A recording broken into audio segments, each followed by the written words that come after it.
Bonjour. Aujourd'hui, 100 Years of Solitude, 100 ans de solitude, de Garcia Marquez, et publié en 1967. C'est une des œuvres majeures d'ailleurs du réalisme magique et un pilier de la littérature latino-américaine. L'histoire suit 7 générations de la famille Buendia, alors désolé si je le dis mal, dans la ville fictive de Macondo, depuis sa fondation jusqu'à sa disparition, mêlant faits historiques, mythes et éléments surnaturels. Le roman commence avec José Arcadio Buendia, toujours du mal à le dire, et sa femme Ursula Iguaran, qui fuient leur village natal après que José Arcadio ait tué un homme, Prudencio Aguilar, il s'appelait. Ils fondent Macondo, donc une ville isolée au milieu de la jungle, et José Arcadia, obsédé par les sciences et la chimie, passe ses journées à expérimenter avec les objets apportés par les gitans, notamment le charismatique Melquiades. J'espère que je dis tout bien. Et cette quête intellectuelle l'éloigne de la réalité, tandis qu'Ursula gère la famille et développe la prospérité de la ville. Tout d'abord, les premières générations. Donc José Arcadio et Ursula ont 3 enfants. José, Aureliano et Armenta. Elle refuse d'ailleurs tous les prétendants et souhaite rester célibataire. José Arcandia revient plus tard, marié à Rebecca, une orpheline adoptée par les Buendia. Leur union scandalise la ville. Amaranta, jalouse, jure de rester vierge pour toujours. Ensuite, la guerre civile et le colonel Aureliano.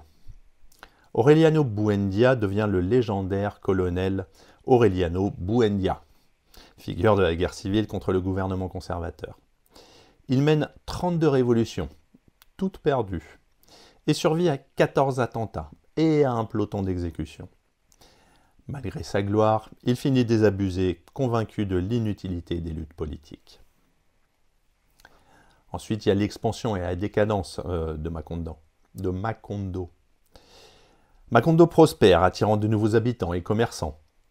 Mais les tragédies s'accumulent. Épidémie d'insomnie, pluies torrentielles, passions amoureuses destructrices. Et l'arrivée d'une compagnie bananière étrangère bouleverse l'économie et provoque un massacre d'ouvriers en grève. Un épisode d'ailleurs inspiré par l'histoire réelle de la Colombie. Après ce drame, Macondo entre dans un déclin irréversible. Les pluies durent presque 5 ans, ruinent les terres et isolent la ville du reste du monde. Dans les dernières générations, donc la malédiction familiale marquée par la répétition des mêmes prénoms, José Arcadio et Aureliano, et la crainte de donner naissance à un enfant avec une queue de cochon, poursuit les Buendia. Les derniers descendants vivent dans la solitude et la décadence, incapables de rompre avec les erreurs du passé. Aureliano Balbilonia, dernier Buendia, découvre les manuscrits de Melquiades.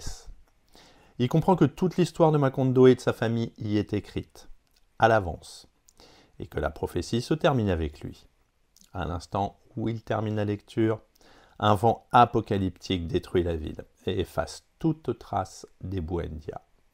Macondo cesse d'exister. Le roman fonctionne comme une boucle. Les événements, les prénoms et les destins se répètent en fait d'une génération à l'autre.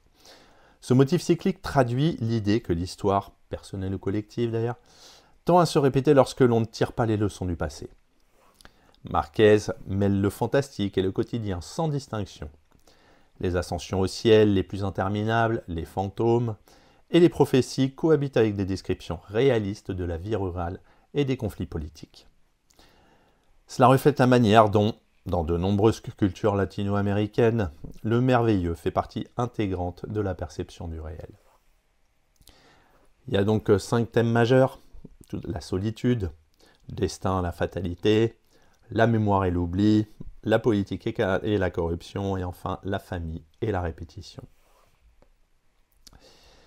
Les personnages, je vous laisserai les découvrir, mais pour conclure, c'est un roman familial, un conte mythologique et une chronique de l'Amérique latine. Il combine la dimension intime, les passions, les rancunes, les solitudes de chaque membre des Buendia, et la dimension collective avec la guerre, l'exploitation et la décadence. La force du livre réside dans son universalité.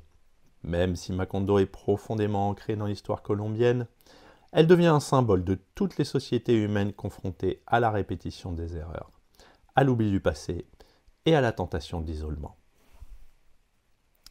Marquez montre que la solitude est une malédiction quand elle empêche la communication et la compréhension mutuelle, mais aussi que le merveilleux fait partie intégrante de la vie. Le destin tragique des Buendia, je m'en mêle, n'est pas seulement celui d'une famille, c'est celui d'un monde condamné par son incapacité à se réinventer. On a donc l'impression d'avoir lu non pas une simple fiction, mais une épopée fondatrice, où l'histoire et le mythe se confondent jusqu'à se dissoudre ensemble, comme Macondo un peu emporté par le vent. À bientôt.